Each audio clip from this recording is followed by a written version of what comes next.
जय हिंद बालकों, कैसे हैं आप लोग? कैसी पढ़ाई लिखाई आप लोग की चल रही है? मैं doctor Amit Kumar Pandey, new ACNI and Sharda classes HOD chemistry. हम लोग जो पिछले लेक्चर को सीख रहे थे वो हम लोगों ने S ब्लॉक में एल्कली मेटल को कवर किया था। आज के लेक्चर में हम लोग जिस टॉपिक को कवर करने वाले हैं वो है एल्कलाइन अर्थ मेटल्स को S ब्लॉक का सेकंड पार्ट, या आप ये कह सकते हैं सेकंड A ग्रुप। इसको हम लोग इस लेक्चर में कवर करने वाले हैं। तो निश्चित तौर पे आप लोगों ने एल्कली मेटल वाले चैप्टर के चारों वीडियोस को 3-4 बार देखा होगा, नोट्स बनाए होंगे और जो भी असाइनमेंट आपको मिला होगा आपने उस असाइनमेंट को सॉल्व किया होगा, DPP को सॉल्व किया होगा, लास्ट 10 ईयर जो क्वेश्चन आए हुए हैं इस टॉपिक से उनको सॉल्व किया होगा और इस बात को श्योर किया होगा कि जो क्वेश्चन नहीं आ रहे हैं, जिस भी सोशल मीडिया अकाउंट से आप हमारे साथ जुड़े हुए हैं, आपने उस अकाउंट से उन क्वेश्चंस को ज़रूर पूछा होगा और अपने डाउट्स को क्लियर किया होगा। ठीक है, तो अब हम लोग इस टॉपिक को शुरू करें उसके पहले आप हमारे साथ कनेक्ट हो जाइए, अपनी पूरी एनर्जी के साथ हमारे साथ जुड़िए, अपने सारे सोशल मीडिया अकाउंट बंद कर दीजिए, साथ ही साथ पेन और पेपर लेकर के बैठ जाइए। पहले स्लो मोड में पूरे लेक्चर्स को आप नोट करिए और उसके बाद तब जाकर के आप चीज़ों को रिवाइज करिए, फिर क्वेश्चन बनाना सॉल्व करिए। तो स्टार्ट करें हम लोग, चलिए लेट्स स्टार्ट। अगर हम स्टार्ट करते हैं एल्कलाइन अर्थ मेटल की बात करते हैं तो एल्कलाइन अर्थ मेटल दूसरा ग्रुप शुरू होता है, पहले पीरियड में कोई एलिमेंट नहीं रखता। हाँ, दूसरे पीरियड में इसमें जो एलिमेंट होता है वो है बेरिलियम, तीसरे में मैग्नीशियम, चौथे में कैल्शियम, पांचवें में स्ट्रांसियम, छठे में बेरियम और सातवें में रेडियम होता है। चलेगा? एटॉमिक नंबर वाइज देखो तो बेरिलियम का 4, मैग्नीशियम का 12, कैल्शियम का अगर आप देखेंगे तो 20, स्ट्रांसियम का 38, बेरियम का 56 और रेडियम का देखेंगे तो 88 आएगा। मास नंबर अगर देखें तो जो एक जनरल वैल्यू आती है बेरिलियम की करीब करीब 9 के आसपास, मैग्नीशियम 24 के आसपास, कैल्शियम 40 के आसपास, स्ट्रांसियम 87 के आसपास, बेरियम 137 के आसपास और रेडियम 226 के आसपास। आसपास इसलिए कह रहे हैं क्योंकि इन मेटल के आइसोटोप्स पाए जाते हैं, इसलिए यहाँ पर इनका एवरेज मोलर मास लिखा होता है। चलेगा? अब अगर इनकी मैं बात करूँ तो ये सब के सब मेटल्स होते हैं और सब के सब किस स्टेट में रूम टेम्परेचर पर मिलते हैं? सॉलिड स्टेट में मिलते हैं। इनमें कोई भी मेंबर लिक्विड स्टेट में नहीं पाया जाता, जैसा कि एल्कली मेटल में सीजियम और फ्रेंशियम पाए जाते थे। सभी आमतौर पे जो इनका कलर होता है आप कहेंगे कि सिल्वरी वाइट कलर होता है, बस सिल्वरी वाइट कलर इनका आमतौर पे पाया जाता है। लेकिन ये जो बेरिलियम और मैग्नीशियम देख रहे हैं ये ग्रेइश कलर के होते हैं, ये इस कलर में आपको दिखाई पड़ते हैं। एक ने कहा कि सर ये जो पहला पीरियड है उसमें कोई एलिमेंट नहीं है क्या? था ही नहीं। मैंने कहा था, यहाँ एक्चुअल में हीलियम हुआ करता था अगर इलेक्ट्रॉनिक कन्फिग्रेशन वाइज लिखा जाए तो, पर हीलियम इनर्ट गैस की प्रॉपर्टीज से मैच करता है, इसलिए S ब्लॉक के इस एलिमेंट को उठा करके P ब्लॉक में नोबल गैसेस के साथ में रख दिया गया। आप जानते हैं कि नोबल गैस का पूरा ग्रुप इकलौता ऐसा ग्रुप है जिसमें कि 2 तरीके का इलेक्ट्रॉनिक कन्फिग्रेशन मिलता है। हीलियम के लिए 1s2 और हीलियम को छोड़कर बाकी सभी के लिए NH2 NP6। तो ऐसा इसीलिए कि हीलियम को उठा करके वहाँ पे रख दिया गया, तो ये जगह आपकी खाली। ये सब के सब एल्कलाइन अर्थ मेटल कहलाते हैं, किसको छोड़ करके? बेरिलियम को छोड़ करके। और इसका कारण है कि बेरिलियम जो ऑक्साइड बनाता है वो एम्फोट्रिक होता है, जबकि बाकी के सब जो ऑक्साइड बनाते हैं वो एल्कलाइन होते हैं। एल्कलाइन होने की वजह से मैग्नीशियम से रेडियम तक क्या कहलाते हैं? एल्कलाइन अर्थ मेटल, क्योंकि ये अपने ऑक्साइड की शक्ल में कहाँ पड़े होते हैं? आपका अर्थ क्रस्ट पर पड़े होते हैं। इस ग्रुप का अगर जनरल इलेक्ट्रॉनिक कॉन्फ़िगरेशन की बात कर ली जाए तो इस पूरे ग्रुप के मेंबर का जो जनरल इलेक्ट्रॉनिक कॉन्फ़िगरेशन आता है, पेनल्टीमेट सेल में इनर्ट गैस का कॉन्फ़िगरेशन होगा और बाहर वाली सेल यानी वैलेंसी सेल में NH2 कॉन्फ़िगरेशन होगा। ये कॉन्फ़िगरेशन भी अपने आप में बड़ा इंटरेस्टिंग है। पेनल्टीमेट सेल में सभी के पास इनर्ट गैस कॉन्फ़िगरेशन होने की वजह से सभी का जो स्क्रीनिंग इफेक्ट, शील्डिंग इफेक्ट होता है, उसमें बहुत ज़्यादा वेरिएशन देखने को नहीं मिलता। तो जब बहुत ज़्यादा वेरिएशन आपको देखने के लिए नहीं मिलेगा तो ये पूरा ग्रुप केवल एक टाइप के ऑक्सीडेशन स्टेट को अपने कंपाउंड में शो करता है, दैट इज द क्या आपका +2।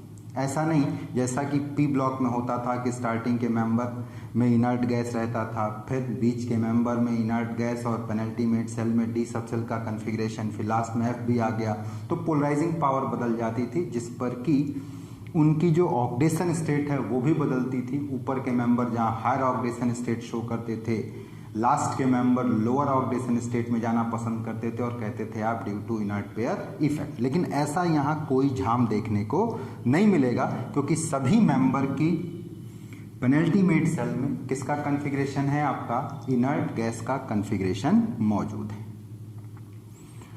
बात को आगे बढ़ाएं तो ये कॉन्फ़िगरेशन इस मामले में बड़ा इंटरेस्टिंग है कि इसकी वैलेंसी सेल में एस सब सेल पूरी की पूरी भरी हुई। इसका रिजल्ट ये निकल करके आता है कि इनके मेंबर की जो इलेक्ट्रॉन एफिनिटी होती है वो करीब करीब 0 होती है। स्टार्टिंग के मेंबर तो बिल्कुल भी इलेक्ट्रॉन लेना नहीं चाहते हैं, करीब करीब क्या होती है आपकी 0 होती है। साथ ही साथ इनकी जो आयोनाइजेशन एनर्जी होती है वो बढ़ जाती है, इंक्रीज कर जाती है। अगर आप सेम पीरियड में देखेंगे तो एल्कलाइन अर्थ मेटल की जो पहली आयोनाइजेशन एनर्जी है वो एल्कली मेटल से ज़्यादा है। इसी तरीके से एल्कलाइन अर्थ मेटल की पहली आयोनाइजेशन एनर्जी बोरॉन फैमिली या थर्ड ए ग्रुप से भी आपको ज़्यादा देखने के लिए मिलती है। और इसके पीछे रीज़न क्या होता है, यही एस सबसेल का क्या होना, आपका कंप्लीट होना। तो ये कॉन्फ़िगरेशन भी अपने आप में बड़ा इंटरेस्टिंग है। नाउ अगर इन मेटल्स की बात करें तो ये भी सॉफ्ट होते हैं लेकिन एल्कली मेटल से ज़्यादा हार्ड होते हैं। इसका रीज़न ये है कि इनका साइज छोटा होता है और इनकी वैलेंसी सेल में इलेक्ट्रॉन एल्कली मेटल से ज़्यादा होते हैं। नतीजा मेटेलिक बॉन्ड स्ट्रेंथ मजबूत होता है, सो ये एल्कली मेटल से थोड़ा सा हार्ड होते हैं। साइज की बात करेंगे तो ये एल्कली मेटल की तुलना में छोटे होते हैं क्योंकि इनमें पोलराइजिंग पावर, आप ये कह सकते हैं इनमें इफेक्टिव न्यूक्लियर चार्ज ज़्यादा होता है। इस वजह से इनका साइज थोड़ा सा क्या कहेंगे आपका एल्कली मेटल से छोटा होता है। चलेगा। तो अब हम लोग क्या करते हैं कि इनकी एक एक प्रॉपर्टी को डिटेल में देखना शुरू करते हैं। हाँ, इसमें एक चीज़ जरूर हमको याद रखना है कि ये जो बेरिलियम है ये ग्रुप के बाकी मेंबर से प्रॉपर्टीज़ में डिसिमिलरिटी को शो करता है और इसके रीज़न वही हैं। इसका साइज सबसे छोटा है ग्रुप में, इसकी इलेक्ट्रोनेगेटिविटी सबसे ज़्यादा है, इसकी आयोनाइजेशन एनर्जी सबसे ज़्यादा है। इवन दो आप देखेंगे कि इसका मेल्टिंग और बॉइलिंग पॉइंट भी ग्रुप के मेंबर में सबसे ज़्यादा निकल करके आएगा। साथ ही साथ ये डायगोनल रिलेशनशिप शो करता है, किसके साथ में, आपका एल्यूमिनियम के साथ में। इसके अलावा ये जो डायगोनल रिलेशनशिप तो शो ही करता है, इसके जो ऑक्साइड्स होते हैं वो कैसे होते हैं, एम्फोट्रिक होते हैं और छोटा साइज होने की वजह से, ज़्यादा पोलराइजिंग होने की वजह से ये आयनिक बॉन्ड में कौन से कैरेक्टर को ले आता है, कोवलेंट कैरेक्टर को ले आता है। आपने जैसे कि पढ़ रखा है कि जितने भी मेटल के फ्लोराइड्स होते हैं वो आयनिक होते हैं, लेकिन बेरिलियम फ्लोराइड जो होता है वो कोवलेंट मॉलिक्यूल है। और इसके पीछे रीज़न यही होता है कि बेरिलियम की पोलराइजिंग पावर जो होती है वो बहुत ज़्यादा होती है, बिकॉज बेरिलियम +2 चार्ज को रखता है। साइज छोटा, पॉजिटिव चार्ज ज़्यादा, यानी पोलराइजिंग पावर ज़्यादा। चलेगा। अब हम लोग एल्कलाइन अर्थ मेटल के एक एक प्रॉपर्टी को डिस्कस करेंगे, स्पेशली एटॉमिक और फिजिकल प्रॉपर्टीज़ को हम लोग इस लेक्चर में डिस्कस करेंगे, जिसमें कि एटॉमिक साइज होगा, एटॉमिक साइज में मेटेलिक रेडियस होगा, आयनिक रेडियस होगा, हाइड्रेटेड रेडियस होगा,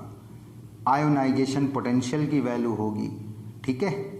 इसके बाद हम लोग इलेक्ट्रोनेगेटिविटी को थोड़ा सा देखेंगे, फिर फिजिकल प्रॉपर्टीज़ में melting point, boiling point, density को मेज़र करेंगे और केमिकल रिएक्टिविटी के लिए इसका रिडक्शन पोटेंशियल को हम लोग क्या करेंगे, आपका मेज़र करेंगे। ठीक है जी। तो चलिए अगला टॉपिक शुरू करते हैं, atomic and physical properties of alkaline earth metal. अब अगर हम लोग एटॉमिक प्रॉपर्टीज में आए एल्कलाइन अर्थ मेटल के, तो सबसे पहले प्रॉपर्टी हम डिस्कस करते हैं साइज को। हम एल्कलाइन अर्थ मेटल के साइज को 3 प्रकार से लेते हैं। सबसे पहला लेते हैं हम लोग मेटालिक साइज, ठीक, या मेटालिक रेडियस आप इसको कहें बेहतर होगा। दूसरा हम लोग लेते हैं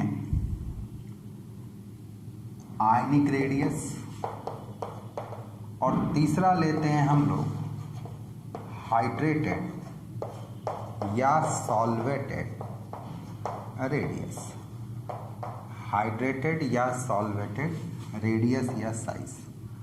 तो जो मेटालिक रेडियस की बात की जाए, चूंकि मेटल है तो इनमें मेटालिक रेडियस ही देखा जाता है।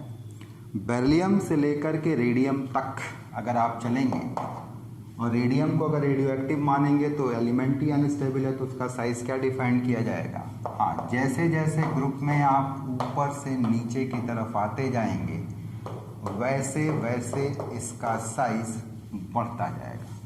कहने का मतलब बेरिलियम से बड़ा साइज मैग्नीशियम का, मैग्नीशियम से बड़ा कैल्शियम का, कैल्शियम से बड़ा स्ट्रांसियम, स्ट्रांसियम से बड़ा बेरियम का। चूंकि रेडियम रेडियो एक्टिव एलिमेंट है, अनस्टेबल है, तो उसके फिर साइज का कोई मतलब नहीं बना। अगर हम आयनिक रेडियस की बात करें तो ये डाई वैलेंट मेटलाइन बनाते हैं। तो ग्रुप में ऊपर से नीचे अगर आप आएंगे तो इन आयन का जो साइज है वो रेगुलरली बढ़ता चला जाएगा, इसमें कोई दिक्कत नहीं आनी है। और ये डाटा हमारा एनसीईआरटी की टेक्स्ट बुक से भी प्रूफ हो जाता है, चलेगा। यानी बेरिलियम आयन से बड़ा मैग्नीशियम आयन होगा, मैग्नीशियम से बड़ा कैल्शियम आयन, कैल्शियम से बड़ा स्ट्रांसियम और स्ट्रांसियम से बड़ा बेरियम आयन। अब अगर हम हाइड्रेटेड और सॉल्वेटेड साइज की बात करें तो ग्रुप में ऊपर से नीचे आने पर मेटल आयन का साइज बढ़ रहा है, यानी हाइड्रेटेड साइज घटेगा। तो जब हाइड्रेटेड साइज घटेगा तो सबसे बड़ा हाइड्रेटेड साइज किसका होगा, बेरिलियम आयन का होगा। फिर किसका होगा, मैग्नीशियम आयन का होगा, तब कैल्शियम आयन का होगा, तब स्ट्रांसियम आयन का, और सबसे बड़ा सबसे छोटा हाइड्रेटेड साइज किसका होगा, बेरियम आयन का होगा। एक बात और याद रखिएगा, इसी में अगर हाइड्रेशन एनर्जी का ट्रेंड पूछा गया तो हाइड्रेशन एनर्जी एक्सोथर्मिक नेचर की होती है, रिलीज एनर्जी होती है। तो सबसे ज़्यादा एनर्जी किसके केस में रिलीज होगी, यानी निगेटिव में वैल्यू किसके लिए सबसे ज़्यादा दिखाई जाएगी, आपका बेरिलियम के लिए। ये हाइड्रेशन एनर्जी को सबसे ज़्यादा रखेगा, और बेरियम आयन हाइड्रेशन एनर्जी को सबसे कम रखेगा।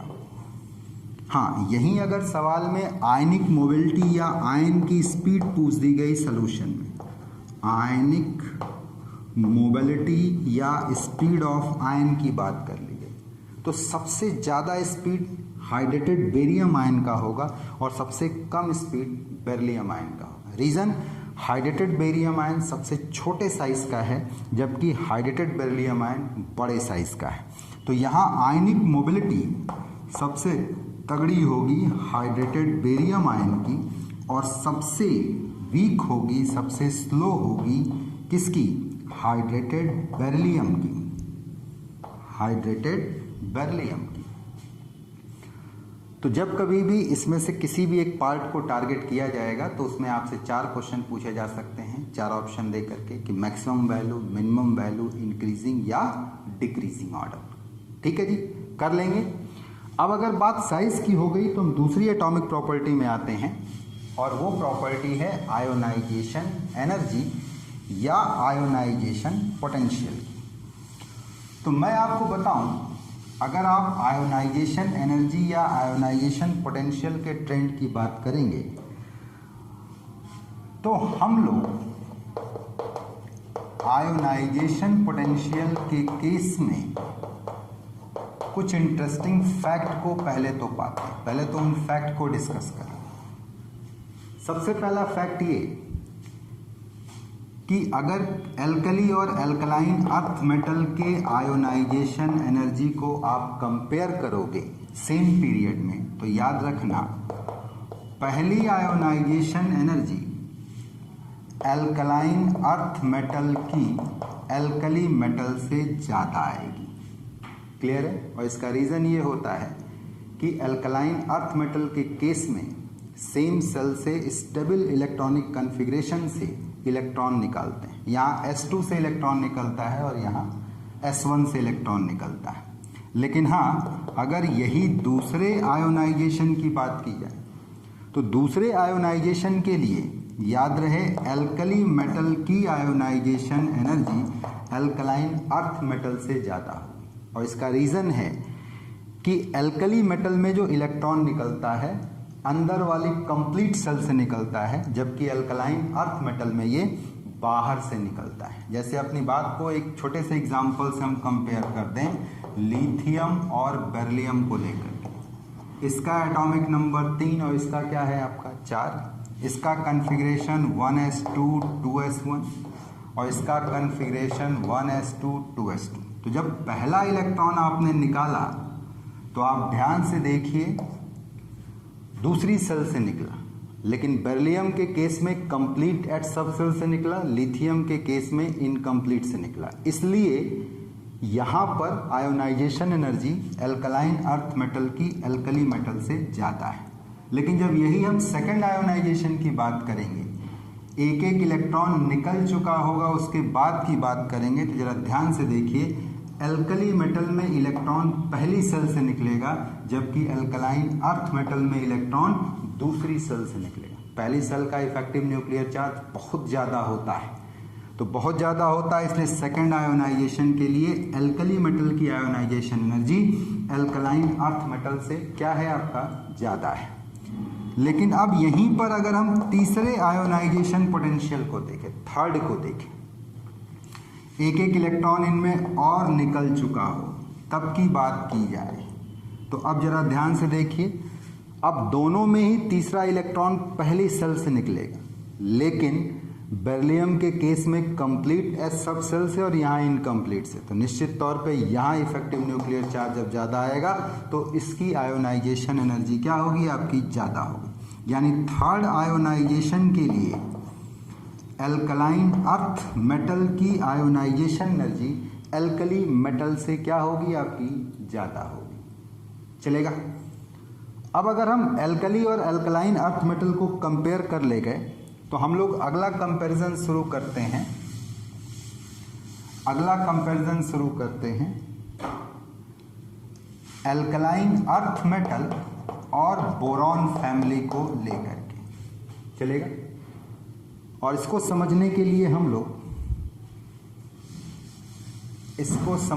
लिए हम बेरिलियम और बोरॉन दो एलिमेंट को पकड़ लेते हैं। बेरिलियम एटॉमिक नंबर 4, बोरॉन का 5, कन्फिग्रेशन आ जाएगा 2s2 2p1 और बोरॉन का कन्फिग्रेशन है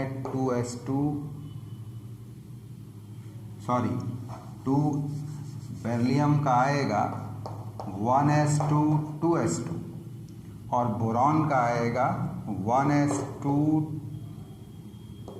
2s2 2p1। ठीक? अब अगर हम पहले आयोनाइजेशन एनर्जी को कंपेयर करें, फर्स्ट को कंपेयर करें, तो दोनों में ध्यान से देखिए पहला इलेक्ट्रॉन दूसरी सेल से ही निकल रहा है, लेकिन बेरिलियम के केस में कंप्लीट एस सब सेल से निकल रहा है। तो जब भी कंप्लीट रहेगा तो ऐसी स्थिति में एक्स्ट्रा एनर्जी चाहिए होती इस स्टेबिलिटी को ब्रेक करने के लिए। सो सेकेंड ए ग्रुप की आयोनाइजेशन एनर्जी आमतौर पर थर्ड ए से ज़्यादा आएगा। चलेगा?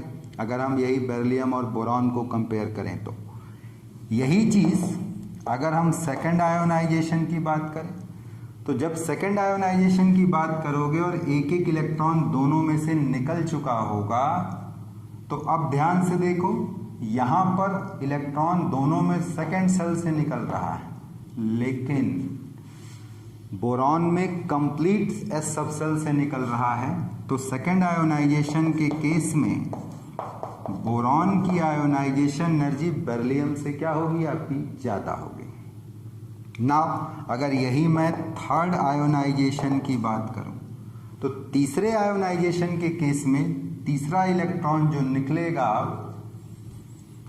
बेरिलियम में पहली सेल से, जबकि बोरॉन में दूसरी सेल से। तो निश्चित तौर पे पहली सेल का इफेक्टिव न्यूक्लियर चार्ज बहुत ज़्यादा होगा, तो निकालने के लिए एनर्जी भी क्या करनी पड़ेगी, बहुत ज़्यादा देनी पड़ेगी। तो अगर हम बेरिलियम और बोरॉन को कंपेयर करें पहले, दूसरे और तीसरे आयोनाइजेशन के लिए, तो हमको ये ट्रेंड देखने को मिलता है। तो सवाल करते समय जरा ये जो एक्स्ट्रा डाटा है इसको जरूर देख लीजिएगा। पहला एल्कली और एल्कलाइन अर्थ मेटल वाला, और दूसरा एल्कलाइन अर्थ मेटल और बोरॉन फैमिली वाला, चल जाएगा। बात को अगर हम आगे बढ़ाएं, हम केवल बोरॉन फैमिली अगर हम लोग केवल एल्कलाइन अर्थ मेटल में मौजूद पहली और दूसरी आयोनाइजेशन एनर्जी को कंपेयर करें, तो जरा ध्यान दीजिएगा, सेम मेटल के लिए जो सेकंड आयोनाइजेशन एनर्जी होगा वो हमेशा फर्स्ट से ज़्यादा होगा। कैसे मेटल के लिए, सेम मेटल के लिए। क्लियर है? कहने का मतलब कि अगर मैं मैग्नीशियम आयन लूँ और मैग्नीशियम लूँ तो किसकी आयोनाइजेशन एनर्जी ज़्यादा है, Mg प्लस की आयोनाइजेशन एनर्जी Mg से ज़्यादा होगी। एक बात। अब अगर मैं ऑर्डर डिमांड कर दूँ फर्स्ट आयोनाइजेशन का और सेकंड आयोनाइजेशन का, अलग अलग ऑर्डर डिमांड दूँ, तो ग्रुप में ऊपर से नीचे आएंगे, साइज बढ़ेगा तो आयोनाइजेशन एनर्जी घटेगी मतलब बेरिलियम की ज़्यादा होगी मैग्नीशियम से, मैग्नीशियम की ज़्यादा कैल्शियम से, कैल्शियम की ज़्यादा स्ट्रांसियम से, स्ट्रांसियम की ज़्यादा बेरियम से, और बेरियम से जरा सी ज़्यादा किसकी आएगी, रेडियम की आएगी। ऐसा क्यों?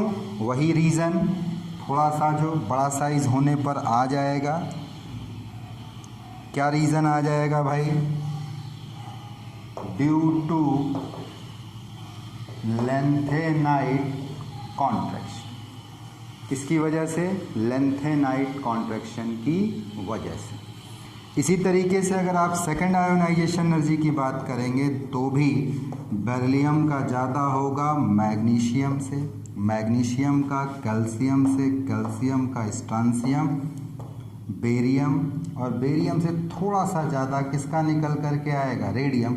और रीज़न आप फिर यहाँ बता सकते हैं, कौन सा? Due to lanthanide contraction, LC। बोलो भाई, चल जाएगा। इस तरीके से हम लोगों ने दो एटॉमिक प्रॉपर्टी कवर कर ली, पहला साइज और दूसरा आयोनाइजेशन पोटेंशियल। अब हम लोग कवर करेंगे मेल्टिंग पॉइंट, बॉइलिंग पॉइंट और डेंसिटी को।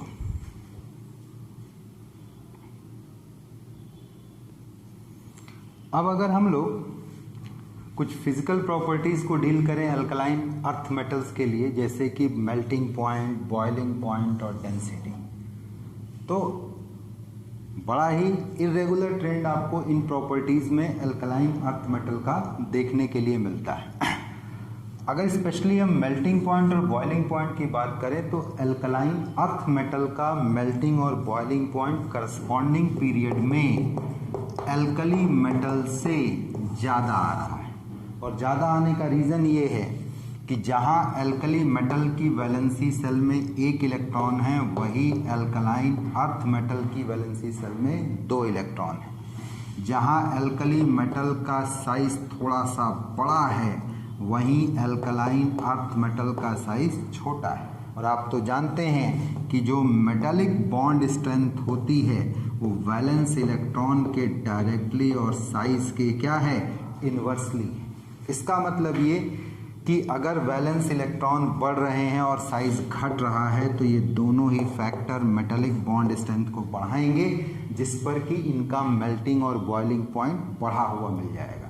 आप अपनी NCERT की किताब से एल्कली और अल्कलाइन अर्थ मेटल के मेल्टिंग और बॉइलिंग पॉइंट के डाटा कंपेयर कर सकते हैं। आपको अल्कलाइन का एल्कली से ज़्यादा मिलेगा।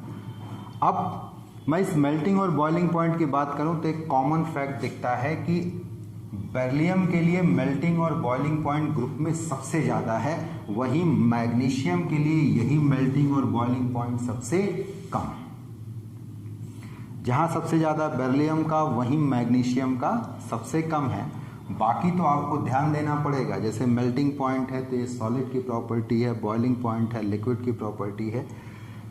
अगर मेल्टिंग पॉइंट के ट्रेंड की बात करें तो सबसे ज़्यादा बेरिलियम, फिर कैल्शियम, तब स्ट्रांसियम, फिर बेरियम, फिर रेडियम और सबसे कम मैग्नीशियम। और बॉइलिंग पॉइंट के ट्रेंड की बात करें जो कि लिक्विड स्टेट में प्रॉपर्टी होती है, तो सबसे ज़्यादा बेरिलियम, फिर बेरियम, तब रेडियम, फिर कैल्शियम, फिर स्ट्रांसियम और सबसे कम क्या आपका मैग्नीशियम। तो इसको तो आपको रटना ही पड़ेगा इस ऑर्डर को, क्योंकि इस ऑर्डर में से 4 मेटल पकड़ा करके पूछ लेगा कि मैक्सिमम मेल्टिंग पॉइंट किसका है, मिनिमम मेल्टिंग पॉइंट किसका है, डिक्रीजिंग या फिर क्या आपका इंक्रीजिंग ऑर्डर। तो अगर ट्रेंड आपको याद है तो बना लें। हाँ, आप कंसेप्ट के रूप में ये जरूर रख सकते हैं कि एल्कलाइन अर्थ मेटल के केस में बेरिलियम का मेल्टिंग और बॉइलिंग पॉइंट ग्रुप में सबसे ज़्यादा होता है, जबकि जो मैग्नीशियम है उसका मेल्टिंग और बॉइलिंग पॉइंट ग्रुप में सबसे कम होता है। नाउ अब अगर हम तीसरी प्रॉपर्टी की बात करें, डेंसिटी की बात करें, तो डेंसिटी सबसे ज़्यादा जो होती है वो रेडियम की आती है, फिर बेरियम, तब स्ट्रांसियम, फिर बेरिलियम, फिर मैग्नीशियम और सबसे कम डेंसिटी किसकी होती है, कैल्शियम की होती है। बोलो बालको, चल जाएगा। सबसे ज़्यादा रेडियम का, फिर बेरियम, फिर स्ट्रांसियम, बेरिलियम, मैग्नीशियम और सबसे कम किसका आपका कैल्शियम का। इसका कोई कंसेप्ट नहीं है, डाटा है, प्रैक्टिकल डाटा है, और कंसेप्ट बनाने की कोशिश करेंगे तो परेशान होंगे, इसलिए इस डाटा को हम अपने दिमाग में रख सकते हैं। किस कंसेप्ट के तहत, MTR मुझे तो रटो, चल जाएगा। अब अगर आपको एल्कलाइन अर्थ मेटल की केमिकल प्रॉपर्टीज़ को समझना है तो आपको एक वैल्यूज़ को समझना पड़ेगा, वो है इनके रिडक्शन पोटेंशियल की वैल्यू को। जैसे आपने एल्कली मेटल में ध्यान दिया था, वैसे ही हमको किसका देखना पड़ेगा, एल्कलाइन अर्थ मेटल का। तो चलिए अब हम लोग रिडक्शन पोटेंशियल की वैल्यूज़ को देख लेते हैं। अब अगर हम लोग एल्कलाइन अर्थ मेटल की अगली प्रॉपर्टी पर आते हैं या केमिकल प्रॉपर्टी को डील करना चाहते हैं, तो हमें इसके स्टैंडर्ड इलेक्ट्रोड पोटेंशियल का आइडिया होना चाहिए। स्टैंडर्ड इलेक्ट्रोड पोटेंशियल से हमारा मतलब है reduction potential, standard reduction potential. तो मैं आपको बता दूं, सभी एल्कलाइन अर्थ मेटल का रिडक्शन पोटेंशियल माइनस में आता है, और ये जो माइनस साइन होता है मैथमेटिकल साइन है। माइनस में किसी चीज़ के बड़े होने का मतलब वैल्यू का छोटा होना, और माइनस में छोटे होने का मतलब वैल्यू का बड़ा होना। तो हम यहाँ पर ये देख रहे हैं कि सबसे ज़्यादा रिडक्शन पोटेंशियल बेरिलियम का है और सबसे कम रिडक्शन पोटेंशियल बेरियम और रेडियम का है। रिडक्शन पोटेंशियल से हम कुछ चीज़ों का अंदाज़ा लगा लेंगे यहाँ पे कि सॉल्यूशन स्टेट में जो ऑक्सीडेशन है, जो रिड्यूसिंग पावर है,